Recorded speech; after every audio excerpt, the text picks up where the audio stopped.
আজ মাঘ মাসের শুক্লা সপ্তমী তিথি আর আজকে কুমড়ির কালীতলায় বড় করে পুজো হয়, মেলা হয়।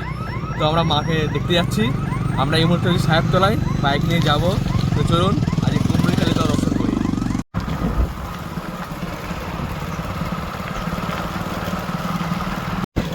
কি অপরূপ দৃশ্য দেখুন।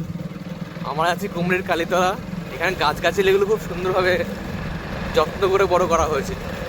চারিদিকে সর্ষের জমি আর মাঝখান দিয়ে রাস্তা আর দুধারে গাছ। মানে এরকম গাছ সব জায়গায় লাগানো হচ্ছে, তাতে যেমন অক্সিজেন দেবে আর যে পঞ্চায়েত এলাকায় পড়ছে তাদেরও বেশ আর্নিং হবে আর সৌন্দর্যায়ন তো হয়।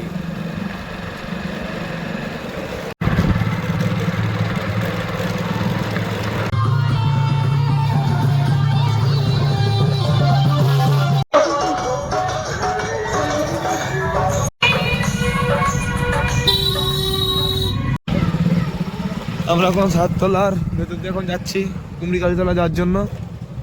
আর এখানে সরস্বতী পুজোর দেখতে পাচ্ছেন, এখানে মোটামুটি ভালোই ধুম হয়। চারিদিক দিয়ে লাইটিং লাগিয়েছে একবারে, বক্স তো খুবই ভালো লাগছে। প্রায় চলে এসছে আর একটুকুনি আছে। আমাদের সকেন আসছে, আমাদের সুকেন্দা বাইক নিয়ে। সকাল সকাল আমরা ভেবেছিলাম আমরা এসে গেছি প্রায় মন্দিরের সামনে, কিন্তু আমরা একটু লেট হয়ে গেছি। একটু আগে এলে আরো লোকজন দেখা যেত, কিন্তু কিছু করার নেই। বেটার লেট দেন নেভার। হ্যাঁ একটু লেট হয়ে গেছে, সমস্যা নাই। এসে তো হচ্ছে, এটাই হচ্ছে বড় কথা। হ্যাঁ, আর এখানকার রাস্তাঘাটটা দেখুন, একদম গ্রাম্য পরিবেশ। হ্যাঁ এটা এখানে ঢালাই রাস্তাটা খুব ভালো। চাষের খেতে হয়। আর এটা আলাদা কারণে বিখ্যাত। এখানে বলে চন্দ্রপুরা সাপ আছে প্রচুর, আসলে ভাই পার রোদ পোহায় আর কি। কিন্তু খুব ভালো জায়গা এটা। দেখতে পাচ্ছেন এখানে কত শাক। এই শাকটার নাম কি আমি ঠিক বুঝতে পারছি না। ডান দিকে শাক, শাক, খেসারির শাক, নানান রকমের শাক। আপনারা যারা শাক চেনেন না তারা চলে আসবেন, আমি গাইড ম্যান, আপনাদের শাক চিনাবো। তুই তো নিজেই কিছু চিনিস না, তুই আবার কি চিনা? তোদের বাড়ি কোথায় ভাই? এখানে মেলা হয়ে গিয়েছে। আর রাত্রেবেলা হবে কিছু আজকে? কি হবে রাত্রেবেলা? ওইদিকে কি হয়? ও বলি হয়ে গেছে সব। এই যে ভালো সাজানো হয়েছে।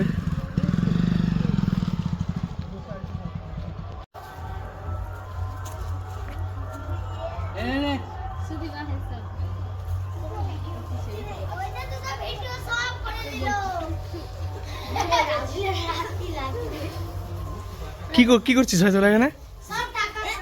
টাকা পেয়েছিস? ক টাকা পেয়েছিস তুই? ক টাকা পেয়েছিস দেখি? 10 টাকা। আর তুই কটা পেয়েছিস? টোটাল তুই কত পেয়েছিস? তুই কটা পেয়েছিস টোটাল? 110। আর তুই 50। তুই কত পেয়েছিস ভাই? তুই কটা পেয়েছিস? একটা পাস নেই? 50 টাকা। 30 টাকা। আর তুই কটা পেয়েছিস? গোপাল নিয়ে ঠাকুর কিনে। বাহ সুন্দর। হ্যাঁ সব 50। তুই গোপাল নিয়ে যাবি বাড়িতে? হ্যাঁ, ও দারুণ তো, সুন্দর গোপালটা। বাহ বাহ। হ্যাঁ এটা সুন্দর, ছোট। আরো অনেকগুলো গোপাল আছে, সব নিয়ে যা তোরা বাড়িতে গোপালগুলোকে। সুন্দর সুন্দর ঠাকুর আছে তো। এই যে খুব সুন্দরভাবে সাজানো হয়েছে ঠাকুরের এই গাছটাকে মেনলি পুজো করা হচ্ছে আপাতত মনে হচ্ছে। আর এখানে অনেক বলি হয়, পশু বলি হয়, যার আগে সুন্দরভাবে সাজানো হয়েছে পুরো গাছের এই চত্বরটাকে। পুজোর দিনে তুই আগে এসেছিস? তুই এর আগে? আমি মনে হয় এই পুজোর দিনে প্রথম এলাম, মনে হয় কি সত্যি প্রথম এলাম পুজোর দিনে। আমি আসি পুজোর একদিন দুদিন পর এসেছি। তো কি বলছে কাকুরা? আপনারা কোথায় থাকেন? আপনারা কোথায় থাকেন? আমাদের বাড়ি লক্ষ্মীপুর, এখানে মেয়ে বাড়ি আসছে। ও মেয়ে বাড়িতে প্রতিবার আসেন? কত বছর আছে। ও আমার বাড়ি আমি অনেক দিন থেকে এসে এখানে। আচ্ছা, লক্ষ্মীপুর থেকে। আমার মামার ছেলে ওখানে ঘর আছে না। আচ্ছা আচ্ছা, হ্যাঁ হ্যাঁ। ও আমার ভাই। আচ্ছা আচ্ছা, প্রতিবার এখানে আসেন নাকি? এখানে প্রতিবার আসেন? আমি মোটামুটি 25-26 বছর বিয়ে করি, তার আগে থেকে আমি এখানে আসি। আচ্ছা আচ্ছা আচ্ছা। 26 বছর থেকে আসি। এই ঠাকুরটা কিন্তু খুব জাগ্রত, জানেন তো? হ্যাঁ লোকজন আসে। আর এই পুজোটা আরম্ভ কখন হয় বলা যায় না, কেউ দেখতে পায় না। এই পুজো কেউ বুঝতে দিন ভোরবেলা হয় কোনো বছরে। আচ্ছা। আর কোনো বছরে 7টা 8টা 9টা। এইবার কোন টাইমে? এবার মনে হয় 8:30 পুজো বসেছে। সকাল 8:30। সকাল 8:30। ও কখন হয় কেউ বলতে পারে না। তিথিগুনি হয় পুজোতে, কখন বসে কেউ জানে না। এমনি কতগুলো মোটামুটি বলি হয় এখানে? আমার তো বাইরে সব মানত মোটামুটি 40-50। 50 এর উপর। মানসিক থাকে তারা আর কি করে। হ্যাঁ মানসিক থাকে। মানুষের কাছে গ্রামের লোকে পুজো দিতাম, মায়ের পুজো এখান থেকে হয়তো দেখা যাচ্ছে একজন 5 ঘর মিলিয়ে একটা মায়ের পুজো দিল, বা বাড়িকে নিজে নিজ মতো খাসি মাছ কেটে মাংস 50-টা পর, হ্যাঁ প্রসাদ হিসাবে ইউজ করা হয়। হ্যাঁ, এখানে খুব সুন্দরভাবে সাজিয়েছে পুরো এরিয়াটাকে। রাতে কিন্তু মানুষ থাকতে পারে না।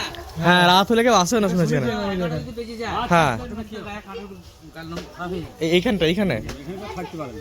ও, মানে রাতের আগে সবাই চলে যায় না এখান থেকে? সন্ধে লাগলে পলা। ও, আর সবাই জুতো খুলে আসে, চটি খুলে আসে এখান থেকে, কেউ চটি দিয়ে পারে না দেখে। কিন্তু ব্যাপার না, মাছ হ্যাঁ, আমাদের ঠাকুরের আমরা পালন পালি করতে, একদম তাই। কিন্তু সবকিছুই পালি।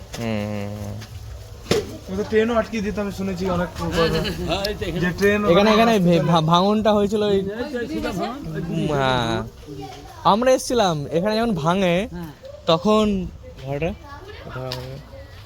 এই 2000 সালে যখন বন্যা হয়েছিল না, এখানে তো ট্রেন লাইন ভেঙে গেছিল, তখন প্রচুর লোককে কাজ করার জন্য ডাকা হয়েছিল। তখন আমার বাবা কাজ করেছে এখানে, আমার একদিন দুদিন করেছে, তো সেই পুরো লাইন ভেঙে আমি বন্যা পুরো ভেঙে গেছে, এইরকম করে ভেঙে গেছে, এরকম করে। দেখি তো। যে পরে আর বাবা জলের রেট অনেক কত? লোক, হ্যাঁ প্রচুর জলের স্রোত ছিল তখন। আর জলের একটা এখানে সব জায়গায় যদি ভাঙতো তাহলে ছড়িয়ে পড়তো, এবার তো এদিকে ভাঙেনি ওদিকে ভাঙেনি, টাকা যে 50। এই বাসটা তো এই স্টেশনটা লাইনটা খুব ভালো, আমি বলছি কারণ আমাদের অগ্রদ্বীপে তো আমার অগ্রদ্বীপে, হ্যাঁ হ্যাঁ, এই অগ্রদ্বীপে ওইদিকে না প্রচুর জল ছিল, ওইদিকে জলটা না এইদিকে আসতে পারেনি। তোমার অগ্রদীপে ঘাট পার হয়ে পারে না, 2 নম্বরের দিকে, প্ল্যাটফর্মের দিকে। 2 নম্বরের দিকে।